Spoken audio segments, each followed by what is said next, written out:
నమస్తే, నేను Prashanth. Phone tapping case ఇంకా చివరికి వచ్చినట్టేనా, ఆధారాలు బయటపడ్డాయా అనే విషయాలు అయితే తెలుసుకుందాం. దీని గురించి అయితే మాట్లాడేందుకు ప్రస్తుతం మనతో పాటు సీనియర్ జర్నలిస్ట్ సిఎస్ రావు గారు ఉన్నారు. నమస్తే అండి. నమస్తే సార్, ఫోన్ ట్యాపింగ్ కేసు అసలు ఎక్కడి వరకు వచ్చింది, చివరి వరకు వచ్చిందా, ఆధారాలు అసలు ఏమేమి వచ్చాయి బయటకి, నిజాలు ఏంటి? ఇప్పుడు లేటెస్ట్గా తెలంగాణ సిట్ విచారణ, తెలంగాణ సిట్ రాబట్టినటువంటి ఇన్ఫర్మేషను, తెలంగాణ సిట్ ఇస్తున్నటువంటి అప్డేట్స్, అఫీషియల్గా కాకపోయినా లీక్స్, దాని ప్రకారం కొండందువి ఎలుకను పట్టినట్టు కనిపిస్తుంది ఈ కేసు విచారణ.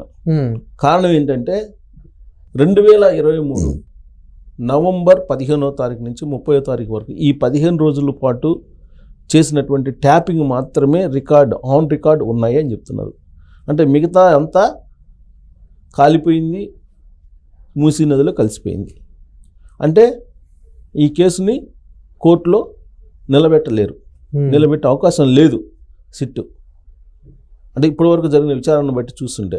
కాకపోతే వాళ్ళ దగ్గర ఉన్నటువంటి ఆధారాలు ఏంటంటే 2023 నవంబర్ నుంచి నవంబర్ 15వ తారీఖు నుంచి 30వ తారీఖు మధ్యలో జరిగినటువంటి ఫోన్ ట్యాపింగ్కి సంబంధించినటువంటివి వివరాలు ఉన్నాయి అని చెప్పి అంటున్నారు.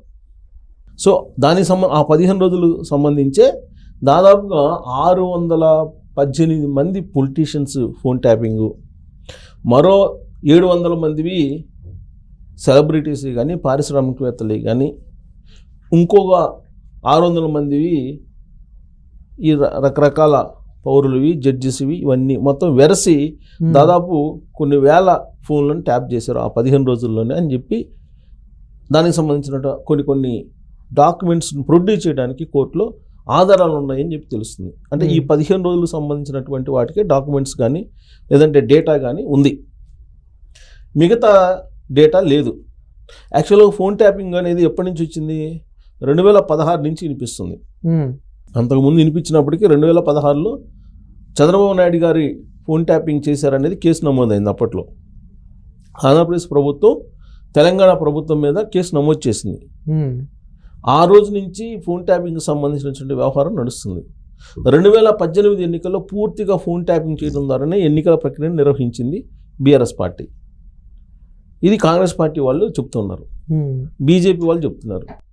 ఎవరైతే ఈ ఫోన్ ట్యాపింగ్కి సంబంధించినటువంటి ఆరోపణలు చేస్తున్నారో వాళ్ళందరి వాంగ్మూలాలు తీసుకుంటున్నారు. ఇప్పుడు తెలంగాణ సిట్ ఆల్రెడీ బండి సంజయ్ వాంగ్మూలం ఇచ్చారు, అలాగే రఘునందన్ రావు గారు ఇచ్చారు.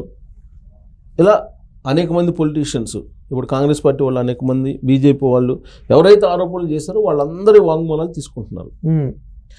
చివరికి ప్రభాకర్ రావు గారి విచారణలో మాకు డీజీపీ జితేందర్ ఇచ్చారు ఆర్డర్స్ అప్పట్లో ఎస్ఐబిలో ఉన్నప్పుడు, అలాగే మాజీ డీజీపీ మహేందర్ రెడ్డి గారు ఇచ్చారు ఆదేశాలు, అందుకే ట్యాప్ చేసామన్నారు. అందుకని వాళ్ళ వాంగ్మూలాలు కూడా తీసుకున్నారు. ఇవన్నీ తీసుకోవడానికి కారణం ఏంటి? కొన్ని వేల మంది వాంగ్మూలాలు తీసుకున్నారు, కొన్ని వేల మందివి వాంగ్మూలాలు తీసుకున్నారు. ఇంతమంది వాంగ్మూలాలు తీసుకోవాల్సిన అవసరం ఏంటి అని అంటే, దానికి సంబంధించినటువంటి ఫోన్ ట్యాపింగ్కి సంబంధించిన డేటా కానీ, ఫోన్ ట్యాపింగ్ కోసం ఉపయోగించినటువంటి పరికరాలు కానీ వీళ్ళకి దొరకలా. ఎందుకు దొరకలేదంటే, కాంగ్రెస్ పార్టీ ప్రభుత్వం ఏర్పడిన తర్వాత రిజల్ట్ వచ్చినటువంటి మరుక్షణమే, ప్రభుత్వం ఏర్పడదాకా లేదు, రిజల్ట్ వచ్చినటువంటి మరుక్షణమే వెంటనే డిసెంబర్ 9 అనుకుంటా నాకు తెలిసి సుమారుగా 2023.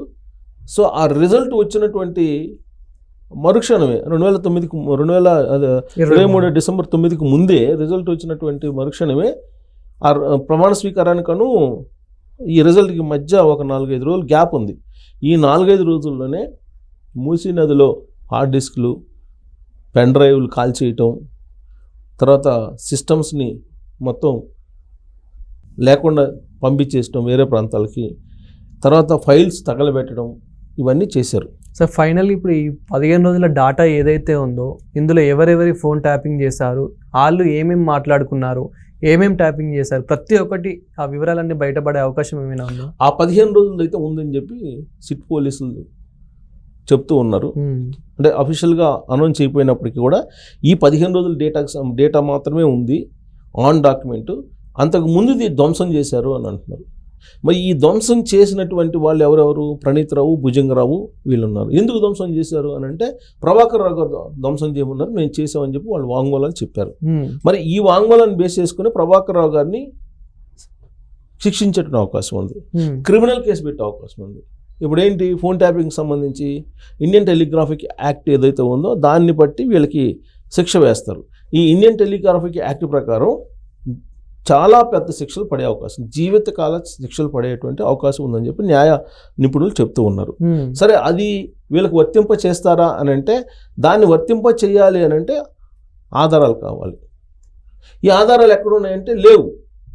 మరి ఆధారాలను ఎవరు చెరిపేశారు అని అంటే, వీళ్ళు వస్తున్నటువంటి వాంగ్మూలం ప్రకారం ప్రభాకర్ రావు గారు చెప్పారు కాబట్టి మేము ఆధారాలు చెరిపేసాం అంటారు. అంటే అది మళ్ళీ క్రిమినల్ కేసు కింద కన్వర్ట్ అయ్యే అవకాశం ఉంది.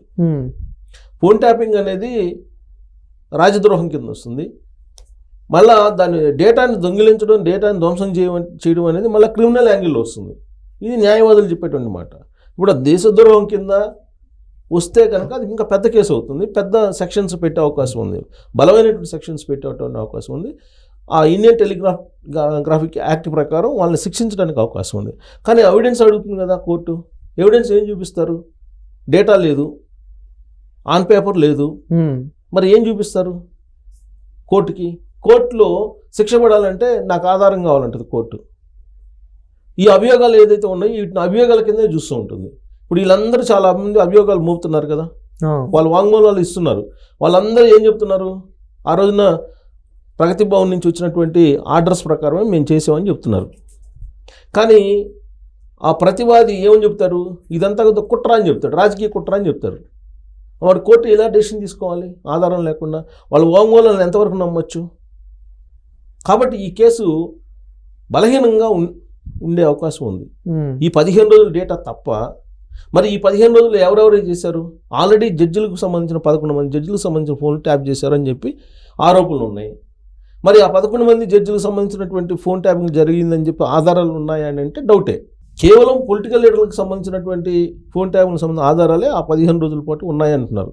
ఇది నవంబర్ 15వ తారీఖు నుంచి 2023 నవంబర్ 30వ తారీఖు మధ్యకాలంలో ఫోన్ ట్యాపింగ్లు ఏవైతే జరిగాయో ఆ ఫోన్ ట్యాపింగ్కి సంబంధించిన డేటా మాత్రమే రికవరీ చేయగలిగారు తెలంగాణ పోలీసు, సిట్ పోలీసులు. మిగతాది చేయలేకపోయారు అంటున్నారు. అంటే కొన్ని సంవత్సరాలుగా ఇజ్రాయెల్ నుంచి వాళ్ళు పరికరాలు తీసుకొచ్చి విచ్చలవిడిగా ఫోన్ ట్యాపింగ్ చేశారు అనేది ఇప్పుడు కాంగ్రెస్ పార్టీ, బీజేపీ సర్వత్రా వినిపిస్తూ ఉన్నాయి కదా. లాస్ట్కి వైఎస్ఆర్ కాంగ్రెస్ పార్టీకి సంబంధించినటువంటి షర్మిలా గారు అప్పట్లో ఇక్కడ వైఎస్ఆర్ తెలంగాణ పార్టీ పెట్టుకున్నటువంటి ఆవిడ ఫోన్ కూడా ట్యాప్ చేసి వైఎస్ఆర్ కాంగ్రెస్ పార్టీకి సంబంధించిన జగన్మోహన్ రెడ్డి గారికి వినిపించారు అనేది కూడా ఇప్పుడు చెప్తున్నారు కదా. దానికి సంబంధించిన ఆధారం కూడా ఉందని షర్మిలా గారు చెప్తున్నారు. వైవి సుబ్బారెడ్డి గారు తీసుకొచ్చి నాకు వినిపించారు, నీ ఫోన్ ట్యాపింగ్ చేస్తున్నారు, ఇదిగో విను అని చెప్పి వినిపించారని చెప్పి ఆవిడే చెప్తున్నారు కదా. అంటే ఈ ఫోన్ ట్యాపింగ్ అనేది ఎప్పటి నుంచో జరుగుతుంది. ఇది అందరికీ తెలిసినటువంటి అంశం, అందరు చెప్తున్నటువంటి అంశం. కానీ కోర్టు ఎవిడెన్స్ అడుగుతుంది. ఎవిడెన్స్ అడిగినప్పుడు ఏమిస్తారు వీళ్ళు? ఎవిడెన్స్ లేనప్పుడు ఆ కేసు నిలబడుతుందంటే నిలబడదు. అందుకే కొండందువి ఎలికను పెట్టినట్టు ఈ కేసు ఉంది అని చెప్పి అనుకోవచ్చు. ఇప్పటి వరకు మనకు తెలుస్తున్నటువంటి సమాచారం ప్రకారం కేవలం ఆ 15 రోజులు అంటే ఆ 15 రోజుల్లో ఎవరెవరిని ట్యాప్ చేశారో ఏంటో అనేది అంతవరకే పరిమితం అవుతుంది తప్పితే, అది కూడా మళ్ళీ ఎలక్షన్ టైం. ఇప్పుడు ఆ రోజున ఎలక్షన్ కమిషన్ అండర్లో ఉంటుంది పరిపాలన అంతా కూడా. సో నాకేం సంబంధం అంటారు రేపు. ఆ రోజున ప్రభుత్వ పెద్దలు ని పిలిచి మాట్లాడితే ఒకవేళ వీళ్ళ వాంగ్మూలాలు ఏదైతే ఇచ్చారో ఈ వాంగ్మూలాలను బేస్ చేసుకొని ఫామ్ హౌస్ బాస్ని తీసుకొచ్చారనుకోండి. ఈ ఫామ్ హౌస్ బాస్ ఏం చెప్తారు? ఆ ఫోన్ ట్యాపింగ్ చేసినట్టు ఆ 15 రోజుల్లో నేను ఎందుకున్నాను, నేను ఆపద్ధర్మ ముఖ్యమంత్రినే కదా, నాకేం పవర్స్ ఉంటాయి అని చెప్తారు. సింపుల్. సో కాబట్టి ఇప్పటివరకు వస్తున్నటువంటి సమాచారం ప్రకారం ఈ కేసు నిలబడేటువంటి పరిస్థితి కనిపించట్లేదు. అందుకే సిబిఐ ఎంక్వైరీ కావాలని అడుగుతున్నారు. ఇప్పుడు బీజేపీ వాళ్ళు సిబిఐ ఎంక్వైరీ కావాలని అడుగుతున్నారు. ఫోన్ ట్యాపింగ్ ఎప్పటి నుంచి? 2016 నుంచి జరుగుతుంది. 2016 నుంచి జరుగుతుంది. దానికి సంబంధించిన కేసు ఆంధ్రప్రదేశ్ ప్రభుత్వం పెట్టింది కూడా. బట్ అప్పటి నుంచి జరుగుతున్నాయి. కొంతమంది సెలబ్రిటీసు అలాగే కొంతమందికి సంబంధించినటువంటి ఫోన్ ట్యాపులు చేసి వాళ్ళని పార్క్ అయ్యే తోటలకు పిలిచి ఆ సూట్లో ఏం చేశారు ఏంటి అనేది అందరూ చెప్తున్నారు. కానీ ఎవరేం చెప్పినా కానీ కోర్టు ఓవరాల్గా నమ్మదు, ఎవిడెన్స్ కావాలి. సో కాబట్టి ఈ కేసు నిలబడుతుందా నిలబడదా అనేది డౌట్గా ఉంది. Thank you sir.